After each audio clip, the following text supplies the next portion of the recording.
फक्त ढगाळ हवामान आणि पावसाची मात्र हुलकावणी असं चित्र सध्या कोकणामध्ये पाहायला मिळत आहे।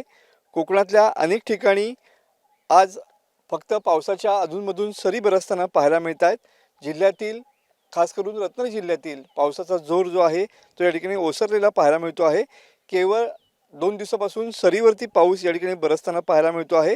हवामान विभागाचा जिल्ह्यासाठी येलो अलर्ट आहे। बघू शकता की सध्या आकाशामध्ये काळ्या ढगांची दाटीवाटी आहे। असं असलं तरी पण पाऊस जो आहे तो सरींवरती पाहायला मिळतो आहे। पहाटेपासून अवघ्या तुरळक पावसाच्या 1-2 सरी वगळता सध्या पाऊस या ठिकाणी नाही आहे। जुलै महिन्यात जर विचार केला तर कोकणामध्ये अक्षरशः धो-धो पाऊस कोसळतो। मात्र यावर्षी जुलै महिन्यात ती संपत आला तरी पण परिस्थिती जी आहे ती वेगळी असलेली पाहायला मिळते आहे। पावसाच्या अगदी हलक्या सरी या पडताना पाहायला मिळत आहेत। पावसाचे ढग दाटून येत आहेत मात्र पाऊस काही कोसळत नाही आहे। जून महिना संपलेला आहे, जुलै महिना देखील संपत आलेला आहे। असं असलं तरी पण कोसळणारा जो पाऊस आहे त्याची प्रतीक्षा अजूनही कोकणवासियांना आहे।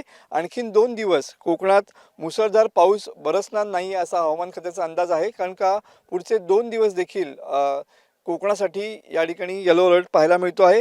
गेल्या 24 तासांचा विचार केला तर जिल्ह्यात अवघा 25 मिलीमीटर इतका सरासरी जो पाऊस आहे तो झालेला आहे। उत्तर रत्नागिरीमध्ये पावसाचा जोर हा अधिक असलेला पाहायला मिळतो आहे।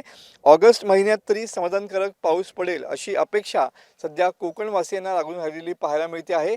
एकंदरीत जर विचार केला तर गेल्या 2 दिवसांपासून पाऊस हा या ठिकाणी हुलकावणी देताना पाहायला मिळतो आहे। केवळ अधूनमधून पावसाच्या 1-2 सरी या बरसताना पाहायला मिळतात। त्यामुळे पुढचे 2 दिवस देखील अशाच पद्धतीनं पावसाचा जोर हा कोकणामध्ये कमी असलेलाच पाहायला मिळणार आहे। कॅमेरामन समित गजनेसह मनोज लेले, TV9 मराठी, रत्नागिरी।